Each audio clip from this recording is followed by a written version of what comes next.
በስመ አብ ወወልድ ወመንፈስ ቅዱስ አሃዱ አምላክ አሜን። አንድ አምላክ በሚሆን በአብ በወልድ በመንፈስ ቅዱስ ስም ታኅሳስ 9 በዚህች ቀን ያለ ደም መፍሰስ ታማኝ የሆነ ቅዱስ አባት አባ በአሚን በሰማዕትነት አረፈ። እርሱም በደቡብ ግብጽ በእስሙናይን አውራጃ ለሀገረ ቴርሳ አቅራቢያ ከሆኑ ከአጼብ ተወላጆች ወገን ነው። ለአንድ ባይለ ጸጋም በጅሮንዶ ሆኖ ሳለ ስለ ንጽሕናውና ስለ ቅድስናው በሁሉ ዘንድ ተወዳጅ ሆነ። የባይለ ጸጋው ሚስት አባ በአሚንን እጅግ የምትወደውና የምትተማመንበት ሆነች። እርሱ ግን የዚህን ዓለም ፍጻሜ አሰበ።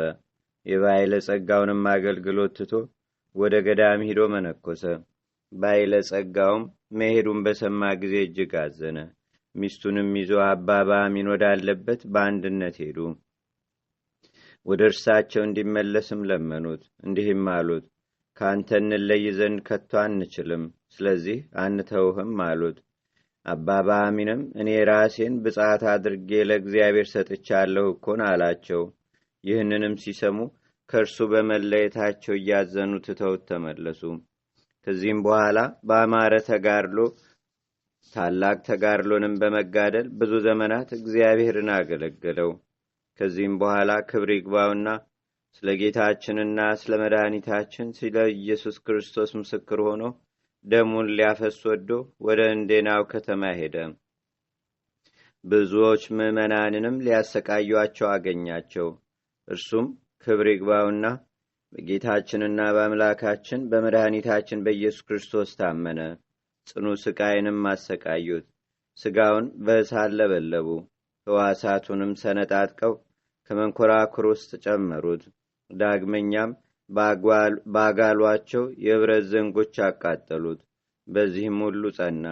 ክብር ይግባውና ጌታችንና አምላካችን መድኃኒታችን ኢየሱስ ክርስቶስም ያለ ጉዳት በጤና ያስነሳው ነበር።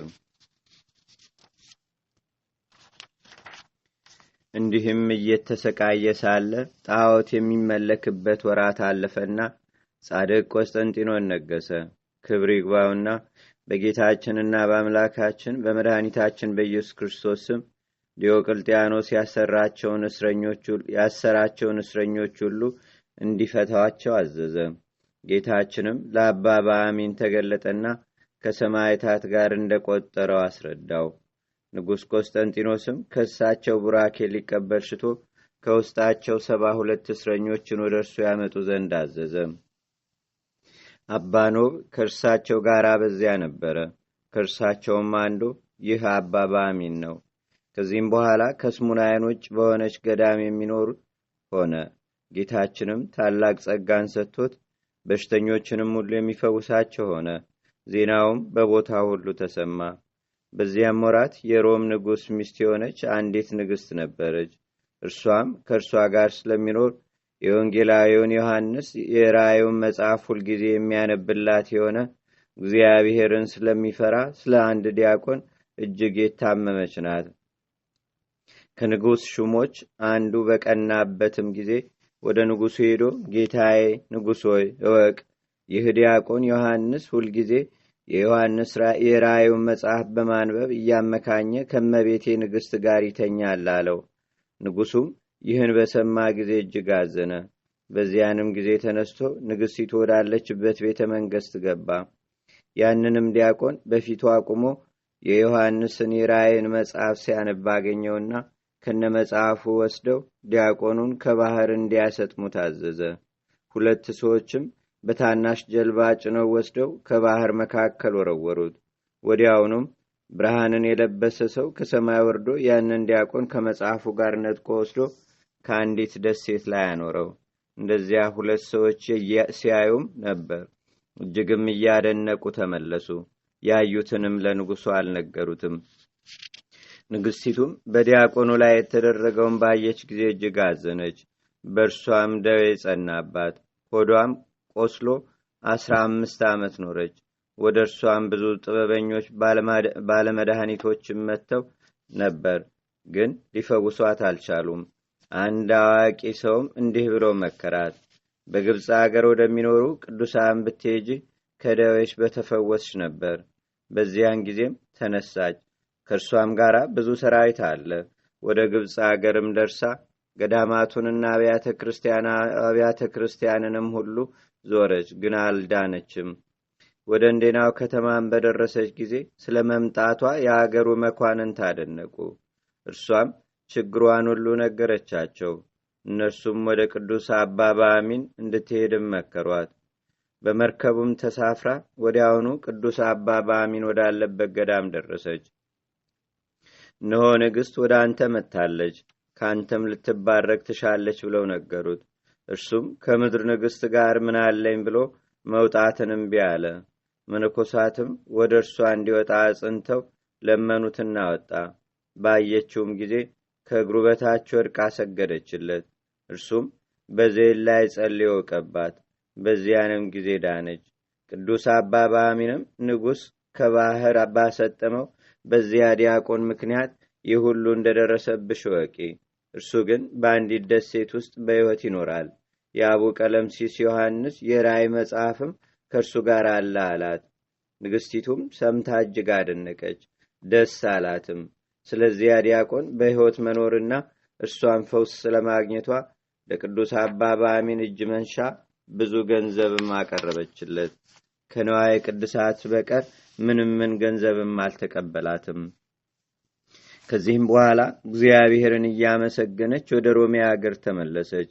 በእርሷ ላይ የሆነውንም ሁሉ ወደ ባህር ስላሰጠሙት ስለዚያ ዲያቆንም እርሱም እስከ ዛሬ በአንዲት ደሴት ውስጥ በሕይወት እንዳለ ለንጉሡ ነገረችው። ንጉሡም ይህን ነገር ሰምቶ እጅግ አደነቀ። ይፈልጉትም ዘንድ መልእክተኞችን ላከ። በደሴቱም ውስጥ በሕይወት አገኙት። መጽሐፉም ከእርሱ ጋር አለ። ተመልሰውም ለንጉሡ ነገሩት። ሁለተኛም ወደ እርሱ እንዲመጣ እየማለደ ላከ። ከመልእክተኞችም ጋር ወደ ንጉሡ መጣ። ንጉሡም ባየው ጊዜ ታላቅ ደስታ አደረገ። ከእግሩ በታችም ወድቆ በአንተ ላይ ስላደረግኩት በደል ይቅር በለኝ አለው። እርሱም በአንድነት እግዚአብሔር ይቅር ይበለና አለ። ከዚህም በኋላ ያ ዲያቆን በሮሚያ አገር ላይ ሊቀ ጵጵስና ተሾመ። ያንንም የዮሐንስ አቡ ቀለምሲስ ራእይ ተረጎመው። ቅዱስ አባ ባሚንም በቀንና በሌሊት ያለማቋረጥ የሚጋደል ሆነ። በአቅራቢያውም አንድ ደግ ኤጲስቆጶስ አለ። በአንዲት የሰማያታት ገዳም ከምዕመናን ጋር በዓልን ሲያደርግ አርዮሳውያንም ለራሳቸው ሐሰተኛ ኤጲስቆጶስ ይዘው ሕዝቡን የሚያስቱ ሆኑ። የሀገሩም ኤጲስቆጶስ ወደ አባ ባሚን መጥቶ ስለሊህ ከሃዲያን የደረሰበትን ሐዘኑን ሁሉ ነገረው። የሰማዕታትን በዓል በሆነ ጊዜ የሊህን ከሃዲያን ምክር እግዚአብሔር ይበትን ዘንድ ቅዱስ አባ ባሚን ከሕዝቡ ጋር በመለመንና በመስገድ ጸለየም። ከዚህም በኋላ የሽመል በትር የያዘ ሕዝቡም ሁሉ እያንዳንዱ በትሮችን ይዘው ወደ እነዚያ ከሃዲያን ሄዱ።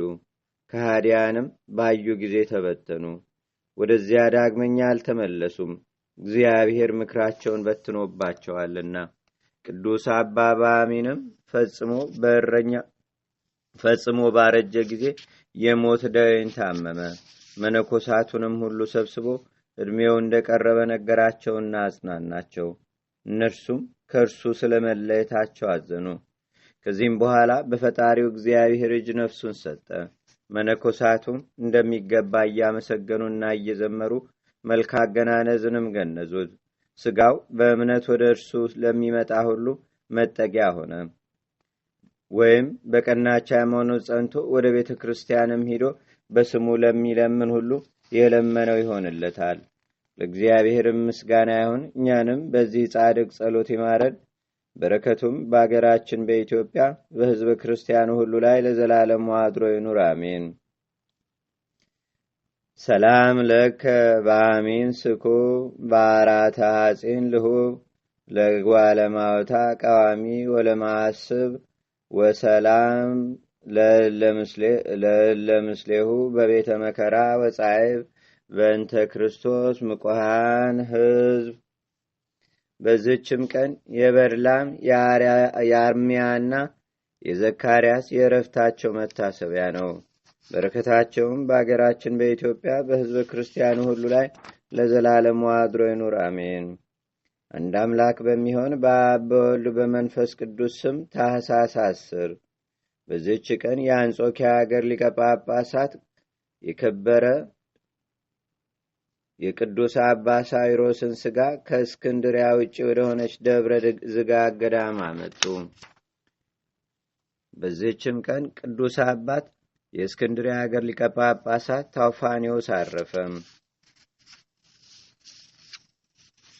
በዚህችም ዕለት የከበረ አባት ጻድቅ ኤጲስቆጶስ የስሙ ትርጓሜ የሕዝብ አሸናፊ የሆነ አባ ኒቆላዎስ አረፈ። በዚህችም ቀን ቅዱሳን ተላስስና አልዓዛር በሰማዕትነት አረፉ። በዚህችም ዕለት ከቁስጥንጥንያ አገር ለከበሩ ሰዎች ልጅ የሆነች ቅድስት ሱርስት አረፈች። በዚህችም ቀን ዳግመኛ ከታናሽነቱ ጀምሮ ጃንደረባ የሆነ አባ ጧሽ አረፈ። ለእግዚአብሔርም በዚህችም ዕለት ደግሞ የቅዱሳን ሜሌዎስና የታውፊያ የእረፍታቸው መታሰቢያ ነው። ለእግዚአብሔር ምስጋና ይሁን። እኛንም በቅዱሳን መላእክት፣ ጻድቃን፣ ሰማዕታት፣ ደናግል፣ መነኮሳት፣ አበው ቀደም ይልቁንም በሁለት ወገን ድንግል በምትሆን በእመቤታችን በቅድስተ ቅዱሳን በድንግል ማርያም ረድኤትና በረከት አማላጅነቷን በአገራችን በኢትዮጵያ በሕዝበ ክርስቲያኑ ሁሉ ላይ ለዘላለሙ አድሮ ይኑር፣ አሜን። ዛቅረብኩ ማሌታ ዘኪራ ይላፈ ለተጸምዱከ ዘልፈ ለላነብብ ተወከብ ዘንዴቴ መጽሐፈ እንተረሰይከ እግዚኦ ጸሪቀመለት ውክበ ምላቡ ብውላን ዘተርፈ ነቢያት፣ ቅዱሳን ወሐዋርያት፣ ሰባኪያን፣ ሰማዕቶ፣ ጻድቃን፣ ደናግል፣ አዲ ወመነኮሳት ኤራን ባርኮ ባርኮ ጉባኤ ዛቲ መካን እስከ አረጋዊ ሊቆኑስ ሕፃን ለዘጻፎ በክርታስ ወለዛ ጻፎን ዘይደርስ ለዛ አንብቦ ለዘተርጎሞ በልሳን አዲስ ወለዘሰማ ቃሎ በዝነ መንፈስ በጸሎተሙ ማርያም አራቂተ ኩሉም ባይ ስቡረ ማረነ ኢየሱስ ክርስቶስ አቡነ ዘበሰማያት